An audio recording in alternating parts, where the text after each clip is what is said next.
मैं पंडित अनिल किशोर शास्त्री आपको एक छोटा सा दृष्टांत सुनाने जा रहा हूँ। एक गांव में भागवत कथा हो रही थी,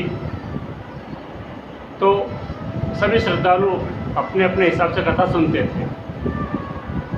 कहने का मतलब ये आ रहा है कि कथा हमको कैसे सुनना चाहिए, किस प्रकार से सुनना चाहिए,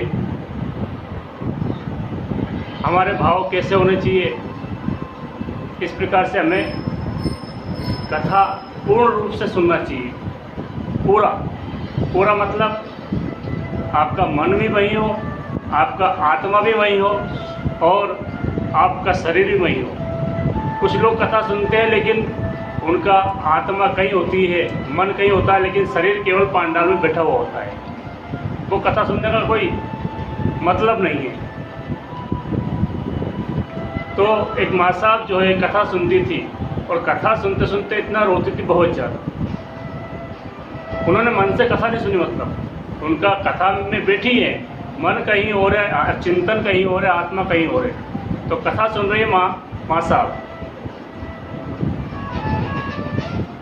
कथा सुन रही है। कथा सुनते सुनते वो रोज जब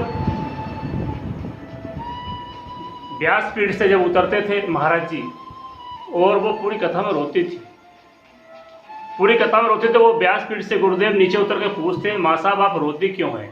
मुझे लगता है इस कथा पांडाल में आप ही सबसे ज़्यादा कथा का सुन रही है, कथा का आनंद ले पा रही है।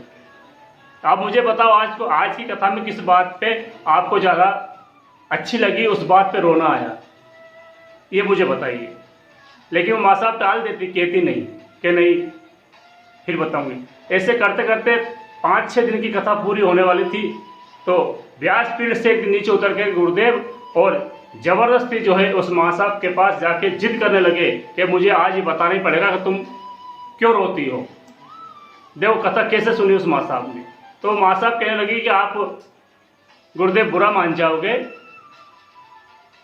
जैसे आपके चेहरे पर दाढ़ी है लंबी लंबी, इसी प्रकार से मेरे एक बकरा था, तो वो जब चारा खाता था तो उसकी दाढ़ी हिलती थी, और जैसे आप बोलते हैं सेम मेरे बकरे की जैसे आपकी दाढ़ी भी हिलती है, तो मुझे उस बकरे की याद आ रही है। उस बकरे की याद कर करके और मैं रोती हूँ। गुरुदेव बोले कि धन्य हो माता जी, तुमने मेरी कथा का 7 दिन की कथा का ये सारांश निकाला। तो हमें ऐसी कथा नहीं सुननी है जैसे उन माँ साहब ने सुनी।